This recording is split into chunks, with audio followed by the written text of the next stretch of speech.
Суд взыскал 300 тысяч за кражу чужого рилса. Наконец-то воровать чужие рилсы будет не только некрасиво, но и затратно. И да, суд рассмотрел спор, несмотря на то, что официально в нашей стране Инстаграм запрещен. Что произошло?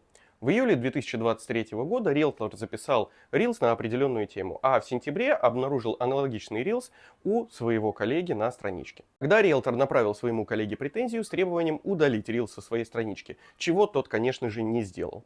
Риэлтор обратился в суд, приложил нотариальное заверение своей странички, зафиксировал дату выкладки рилса и приложил договор с маркетологом, согласно которому он делал этот рилс. Суд подтвердил, что плагиатчик незаконно дословно скопировал рилс, то есть структуру, последовательность и абсолютно ничего от себя не добавил. Поэтому суд взыскал 300 тысяч рублей в пользу риэлтора за нарушение авторских прав.